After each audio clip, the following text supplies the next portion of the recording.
Tahu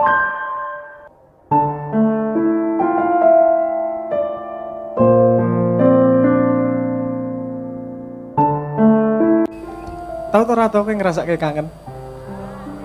Tahu ora tau ngrasake kangen? Biasanya gini. Selama hidup Anda pernah berapa kali merasakan kangen? Banyak kali. Rindunya pada hal yang sama atau tidak? Hah? Apa rindu si A terus? Nah, wis dadi mantan rindunya dadi si B, ngono. Wis dadi mantan rindunya dadi si C gitu. Cintanya berubah tapi rindunya ada terus, betul enggak? Berarti mana yang lebih abadi, kerinduannya atau cintanya? Nah, makanya saya selalu ngomong, bukan rindu yang datang dari cinta, tapi semua cinta yang kau alami sepanjang hidup itu datang dari kerinduan kepada Yang Maha. Kau kangen apa tau? Ada di dalam setiap hati manusia itu kekosongan. Dan mencoba sepanjang hidupnya mencari ngisi kekosongan tersebut. Nah, isek sunat ngene iki apa sebenarnya? Kalau ditanyain pengen minta apa? Sederhana, paling minta mainan, maksimal minta motor lah. Kowe saiki sunat yahin iki, minta hadiah apa? Mesti utekmu wis aneh-aneh. HP kayak mulai naik, semakin dewasa itu kerinduannya semakin berkembang. Terus berkembang seberapa banyak, seberapa lebar? Kan gitu pertanyaannya. Kapan ini selesainya? Karena sebenarnya manusia itu kan berkembang terus. Tambah lebar. Orang pengen kaya itu sebenarnya pengen melebarkan dirinya, gitu aja. Aku pengen iki jadi milikku jadi lebih banyak. Cuman sayangnya kadang-kadang orang kalau rindu sesuatu itu tidak total. Contohnya gini, Anda rindu kekayaan, Anda membayangkan kekayaan itu duitnya banyak, emasnya banyak, surat sertifikatnya, tanah banyak, tapi Anda nggak membayangkan pengen punya bulan atau punya matahari. Sisan no, nek gue harap duwe sing total sisan, aku pengen duwe jagat raya. Sertifikatnya sing duwe sopo? Tak tukune regane piro? Total. Mau tidak mau akan kenal sama yang punya jagat raya. Ditanyain, Gusti Allah kira-kira enten sertifikatnya mboten nggih? Mulai kenal karo Gusti Allah, mulai ngerayu dan seterusnya. Jadi semua arus manusia yang dirasakan manusia itu pasti membawa ke Tuhan kalau kalibernya tidak setengah-setengah. Total. Kan gitu. Urip kuwi problemnya itu kadang sering masalah utamanya adalah kaliber. Kalau melakukan sesuatu itu setengah-setengah. Ora yo. Nek ora. Nek wedi rasah wani-wani. Nek wani rasah wedi-wedi. Aku naksir ya karo kae. Diparani lewat ngarep omahe wis seneng atine. Ketok gendenge tok wis teratap. Oke, sesuk munggah sithik. Oke, nunggoni ning ngarepan, ndelok Mbak I liwat. Ya Allah ya Rabbi. Wah, wis sudah dadi bahan 2 minggu. Bahan ngisi ruang rindu itu tadi maksudku. Aja mikir aneh-aneh kon bahan apa ngisi ruang rindu bisa dirindukan. Wis sesuk terus lanjut sampai totalnya apa? Temoni wong tuane. Pak, apakah Anda cukup kilaf untuk memberikan anak Anda kepada saya? Total sisan. Nek ditolak iku biasa. Wes toh, lebih banyak hidup itu lebih banyak gagalnya daripada berhasilnya. Betul enggak? Tapi Anda cukup sekali berhasil untuk membuktikan semua kegagalanmu tidak sia-sia. Betul enggak? Hati rasa wedi gagal. Semua keberhasilan datang dari keputusan yang tepat. Semua keputusan yang tepat datang dari pengalaman. Semua pengalaman datang dari keputusan yang salah. Jadi keputusan yang salah itu modal untuk menjadi sukses. Mumpung isik cilik, berbuat salah sebanyak-banyaknya. Loh, aku serius iki.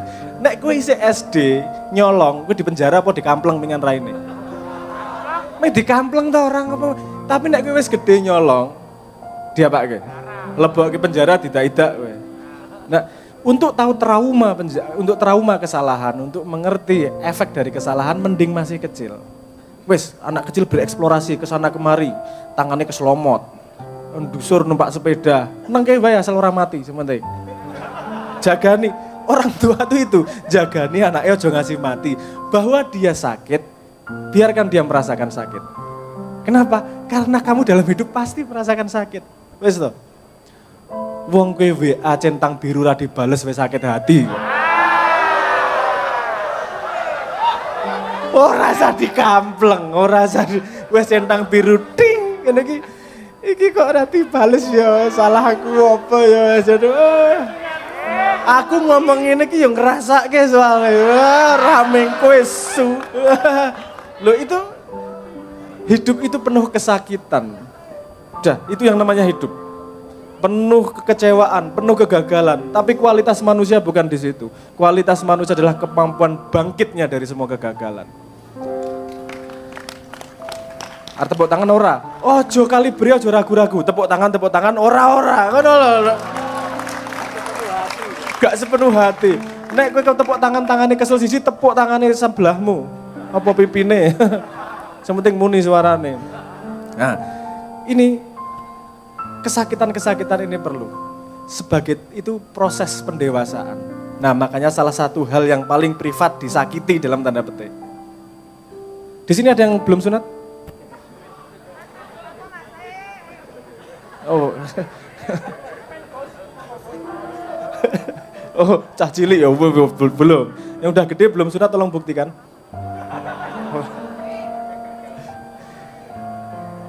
Anda coba ingat-ingat pengalaman ketika sunat, deg-degan ora? Ndrodok ora?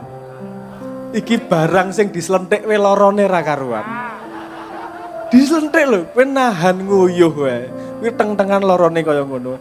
Iki arep disilet, bayangno kowe.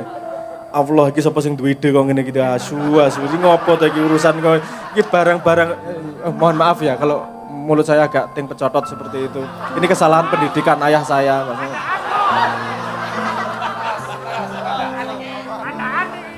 Oh los yo, padaan los. Los padaan los. Iku lho arek-arek cilik nang dhuwur panggung kon niku los rupamu.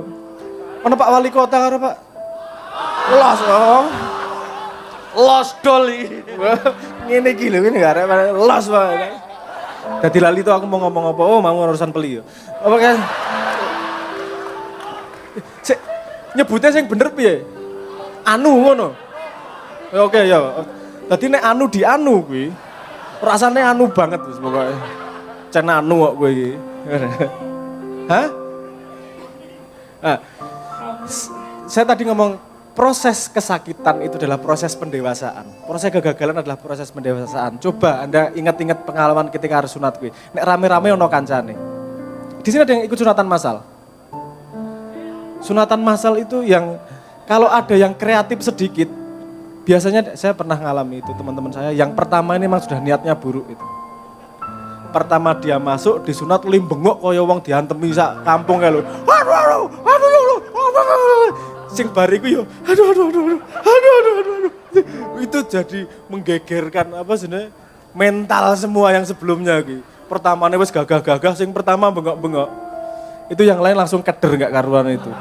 Ini ya Allah, iki diapake ya Allah, cah kuwi wae.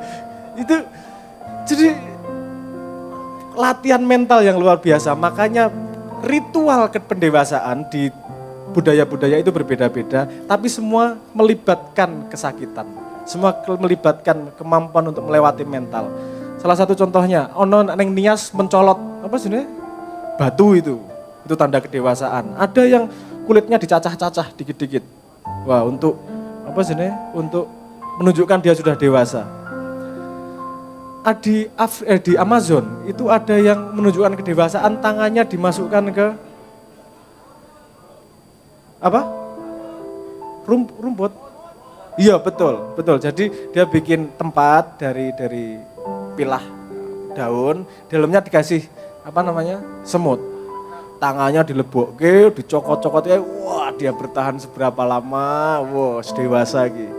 Intinya memang wani atau ngadepi loro, wani atau ngadepi kesakitan. Karena cah cilik iki enak, ketika kecil Anda nggak perlu memikirkan banyak hal. Mikirmu meng dolanan, ngelih, mangan, susoni, wes gue. Pengen tau gue yang ngono kuwi. Jadi kalau udah dewasa masalahnya banyak iki. Masalah mangan karo ngombe wis selesai. Adus wis ra masalah kari buka keran. Tambah masalahmu gawe dhewe nang utek. pulsa, merek HP, mention ra dibales, centang biru dinengke wae, status nyindir dicueki. Kuwi marahi kowe mati ora to jane? Kuwi lak masalah yang kamu buat sendiri itu. Masalah itu kalau masalah fisik, masalah yang memang harus dihadapi, orang harus jantan menghadapi. Tapi kalau masalah dari masa lalu atau masa depan, itu 80% masalah yang ada di kepala kita itu datang dari itu. Masa lalu itu namanya apa? Memori. Masa depan itu namanya apa? Imajinasi. Belum kejadian sudah menyiksa. Nanti kayak tadi tuh, ngantri mau sunat. Belum kejadian wis imajinasi. Iki diapake yo, diketok-ketoke nggo kampak apa nggo graji yo iki. Belum kejadian itu udah membuat kamu begitu menderitanya.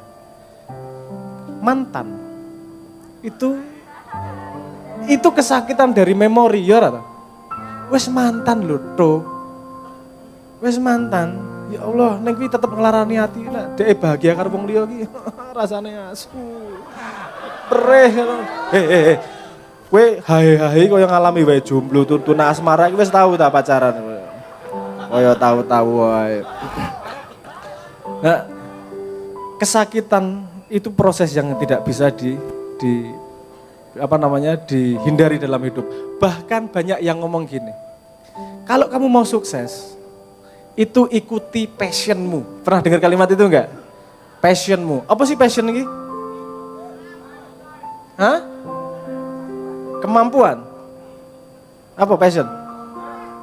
Hah? Model? Apa meneh? Kesenangan? Apa meneh?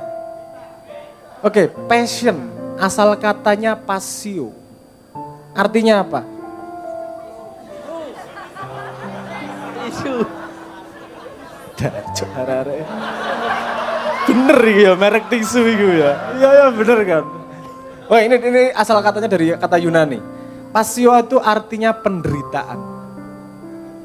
Jadi ikuti passionmu itu, ikuti sesuatu yang kamu bersedia menderita untuknya. Ono ra cita-cita yang tidak mengandung penderitaan. Kue mancing, kue nek wis duwe bojo, penderitaannya banyak loh. Resiko dipisui bojo. Nek ora entuk piye? Neng kono mangan apa sih? Ora entuk iwake kowe mangan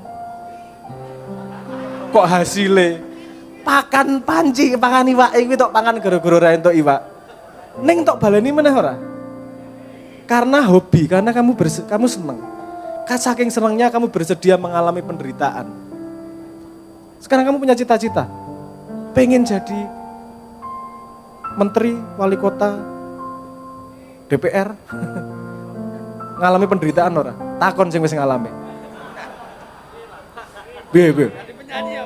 Wah, kuwi kudu kampanye, kudu ngrasake difitnah, kudu ngrasake segala macam. Tidak mudah.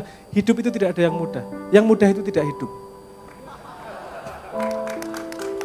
Jadi kalau hidup harus berani tandang, harus berani menghadapi masa depan, harus bisa milih. Yang perlu dijaga adalah energimu. Energimu diletakkan di mana? Kalau meletakkannya salah, penderitaanmu nambah. Kalau meletakkannya benar, kamu bisa menghadapi penderitaan. Ada 3 link gini. Di sini pernah naik motor ya. Sekarang kita ngomong energi. Ini kan ngomong tadi udah ngomong bahwa proses sunat itu adalah proses kesakitan yang kita hadapi demi pendewasaan. Semakin kita dewasa, kita semakin terus mengalami tantangan-tantangan dan masalah. Untuk menghadapi itu kita punya energi yang terbatas dalam sehari, dalam kehidupan. Gimana manage energi agar tidak stres untuk hal-hal yang tidak bisa dihadapi. Nah, ada salah satu konsep begini. Anda pernah naik motor? Anda pernah naik motor? Ada 3 posisi dalam motor. Yang nyetir, yang bonceng, dan penumpang lain. Energi utamamu di mana diletakkannya? Nyetir ya. Kamu nggak begitu perhatikan itu motor lain? Ya enggak. Energinya pasti lebih sedikit daripada energi nyetirnya. Karena kalau energi nyetirnya sedikit kamu tabrakan, ya ora? Kenapa energi paling besar nyetir? Karena itu hal yang paling kamu bisa kontrol. Nek motor liya ora iso tok kontrol. Dadi ngopo mikir? Kalau kamu di posisi bonceng, kamu bisa bisiki yang nyetir. Hati-hati. Ngerem. Sithik ana sing baheno ning kono kae. Aja banter-banter iki, misalnya gitu. Tapi kamu tidak bisa nyetir. Tapi kamu bonceng, enggak nyetir. Jadi energinya, kontrolnya jadi lebih lebih rendah. Paham ya maksud saya ya? Jadi bagi energimu, yang paling besar adalah hal-hal yang kamu bisa kontrol. Yaitu dirimu sendiri, nomor 1. Bisa kontrol. Saya kasih pertanyaan sederhana. Saya yakin bisa jawab. Kasih 2 menit, pasti bisa jawab. Anda pikirkan dalam hidup Anda. Kalau Anda melakukan 2 hal ini, hidup Anda akan lebih baik. Apa? Neng uripmu, jajal. Tangi luweh isuk. Luweh sregep sinau. Luweh sregep ibadah, apa? Terserah. Pasti ada 2 hal yang kamu berpikir untuk bisa menumbuhkan dirimu. Pertanyaannya adalah, maukah kamu beraksi terhadap itu? Nek ngandani wong maksa gampang. Tapi nek gua awakmu dhewe, alasannya ya Allah naudzubillah min dzalik. Alasannya shopping 3.000. Saya pernah percobaan gini. Kamu coba kamu kontrol dirimu sendiri ya. Sederhana, pegang hidungmu tiap jam 5 sore. Jangan maju, jangan mundur. Pas jam 5 pegang hidungmu. Bertahan berapa lama? Saya percobaan dengan 30 orang. Tidak ada satupun yang bertahan lebih dari 1 bulan. Karena otaknya kemudian bikin trik. Ngopo toh ora penting. Alah telat 5 menit we. Alah menyekelirung we. Jadi menyepelekan. Itu yang tadi saya bilang pertama, otot menyelesaikan masalah. Itu bagian dari dewasa adalah pentingnya yang namanya istiqomah. Balik itu tadi, gunakan energi terbesarmu untuk mengontrol sesuatu yang memang kamu bisa kontrol. Nomor 2, baru sesuatu yang bisa kamu bisiki. Misalnya kamu kenal Pak Bupati, bisiki nggak masalah, tapi jangan bikin kamu stres. Karena yang punya kontrol terhadap kabupaten adalah Pak Bupati. Paham ya? Ngasih masukan nggak masalah, jangan ikut stres. Terus sekarang DPR di keruwetan di dunia, perang Ukraina lawan Rusia, nggak apa-apa tok pikir. Ning kuwi mikir ngasih jabeledeng iso merubah keadaan atau tidak kira-kira? Itu kan seperti motor lain, betul nggak? Seperti motor lain ya. Jadi ya oke, diperhatikan aja, tapi jangan sampai bikin kamu stres. Nah itu mungkin tips-tips sedikit bagaimana memanage energi. Karena ketika energimu bisa termanage, kamu akan tumbuh dengan baik. Kalaupun stres, misalnya di sini banyak penderita tuna asmara. Oke ya, tolong angkat tangan yang penderita cacat tuna asmara. Sudah berapa lama berpengalaman menjadi jomblo? 2 tahun itu maksudnya kan 2 tahun itu jane kuwi ngapusi kuwi ya. 2 tahun aku menderita ora kuwi jane ya 12 tahun asline ya. Ada yang ngomong 2 tahun. Biasa dalam hidup menghadapi masalah. Jomblo ki engko mesti ono beres engko pada saatnya. Jodoh itu di tangan Tuhan. Anda berani merebut dari Tuhan? Di tangan Tuhan loh jodoh. Kamu berani tak rebut ya Gusti, ora wani to? Ya wis berarti jadikan versi terbaik dari dirimu sendiri. Kenapa? Karena pasangan yang pantas untuk dirimu sedang dipersiapkan sama Tuhan. Ngono ku nek kowe wis pantes dikekke ning kowe nyoh. Ning wong tuane piye, mertuane piye? Tak tutupi matane, tenang ae jare Gusti Allah. Gelem-gelem karo kowe wis tenang ae. Kalau kamu menyiapkan dirimu menjadi berkualitas, kamu akan dipasangkan pada pasangan yang berkualitas ya. Bar kuwi urusane ora mung rabi, bar kuwi wani ra tanggung jawab. Kuwi rabi ki rumangsamu golek penak, golek masalah iku. Lho, kudu nguripi. Kowe nglirik sithik dikampleng. Kowe ora tau ngrasake ditakoni bojomu. Pak, aku lemu apa ora? Mati kowe jawab piye kowe? Piye kowe jawab? Arep jujur apa ngapusi? Enggak, Dek, bohong. Suami kok bohong. Lemu. Karo bojone dhewe kok ngelemok-ngelemokke. Saya lama itu memikirkan jawabannya itu gimana. Dan saya menemukan jawabannya. Saya pernah ditanyain istri saya gemuk enggak? Kamu kokoh.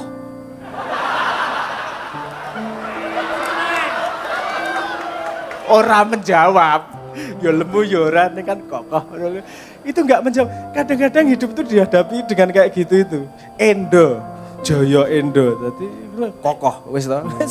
Ora terus enggak usah ditanyain lebih lanjut ya. Kokoh itu baik, artinya kuat. Bahwa lemu orang urusanku. Enggak rasa dijawab dia. Repot.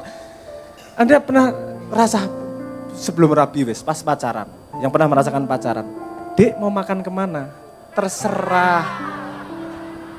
Asu lho kuwi. Seolah-olah terserah, nek rapas ngamuk mesti merengut. Ya ora? Anda tahu sebabnya kenapa? Itu kenapa ngomong terserah? Karena dulu wanita pertama pernah memilih makanan dan membuat suami istri itu ditendang dari surga. Namanya Adam tanya, "Dek, makan apa?" "Buah itu aja." "Nggih, saya ambilkan." Dimakanlah buah kuldi itu. Mereka turun dari penjara. Makanya sekarang wanita kalau ditanyain, "Makan apa, Dek?" "Terserah daripada masuk neraka." itu apa namanya? Ketakutan turunan itu. Oke. Saya sudah ngomong banyak tentang pendewasaan, tentang ini tentang pentingnya menjaga energi, tentang pentingnya salah satu ciri dari dewasa itu adalah kemampuan untuk ukhuwah itu. Karena untuk menjadi masyarakat bersama itu ada 2 syarat. Untuk menjadi masyarakat bersama ini. Syarat pertama, faktanya dulu, belum syarat. Faktanya kita semua ini berbeda, betul nggak? Tapi kalau kita semua berbeda, kita nggak bisa ngobrol satu sama lain. Kalau kita semua sama, kita nggak perlu ngobrol satu sama lain, betul nggak? Jadi untuk terjadinya masyarakat itu harus ada faktor yang sama di antara kita, tapi juga ada faktor yang berbeda untuk memperkaya. Faktor yang sama itu biasanya di kultur. Dari nenek moyang kita nempel di kultur. Kalau ada tangannya gini, Anda langsung gini, betul nggak? Itu sama-sama kita pahami sebagai sebuah makna. Ketika saya ngomong tangan saya gini, guyu toh. Itu khusus di sini. Kalau di barat gini ini artinya guyon. Tak ambil hidungmu ye, tak kembalikan, itu gue guyonan. Neng kene tak ambil hidungmu ye, asu ngono mesti. Karena artinya berbeda di sini. Nah, bahasa seperti itu membuat kita bisa menjadi berkomunal karena ada kesamaan di antara kita. Salah satu ciri dewasa adalah bagaimana bisa memanage perbedaan. Ketika sudah ada sama, baru kemudian perbedaannya gimana menghadapinya, kan gitu. Anda kalau pacaran, aku balik ke pacaran kan akeh jomblo ning ini biasa nih. Jemaah iya akeh orang-orang putus asa karena tidak diterima karena tidak menemukan calon mertua yang khilaf. Atau lali itu aku malahan ngomong apa. Ngomong apa tekan intimu? Oh, kalau Anda gini, Anda deketin cewek atau cewek deketin cowok, pertama yang diobrolkan apa? Cari kesamaan atau cari perbedaan? Dek seneng apa? Tempe, saya juga. Dek seneng BTS enggak? Aku seneng banget, aku juga. Jane opo BTS iki gak paham itu. Karena ketika ada kesamaan terjadi persambungan. Tapi kemudian lama sama akan kelihatan bedanya. Kamu kemudian tidak membayangkan bahwa ternyata pacarmu itu ngentutnya juga bau. Karena setahun pacaran belum tentu dia mau kentut di depanmu. Ketika udah nyaman, jebul badek ya Allah. Ya kurang tahu ngerasa kayak gini. Sepanjang perjalanan akan menemukan kayak gini nih. Kedewasaan adalah mampu memutuskan perbedaan itu cukup penting untuk memisahkanmu atau tidak. Nek ternyata pacarmu ngentute ambu tok pedot ora? Pertama yang harus kau lakukan kowe ngentut tok ambu dhewe. Wah jebul ya mambu padha. Walaupun ambune beda. Ngene dhek luwih mambu kaya telo, ngono aku luwih kaya Nah, salah satu ciri kedewasaan adalah kemampuan untuk mentoleransi perbedaan. Bukan hanya mentoleransi, tapi menggunakan perbedaan untuk kekuatan. Karena nek siji pinter A, siji pinter B, totalnya adalah A sama B bisa. Betul nggak?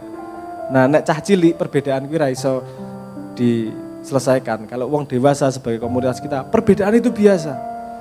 Perbedaan itu harus digunakan untuk menjadi kekuatan. Nah, untuk awal gitu dulu, saya kembalikan Mas Helmi, kita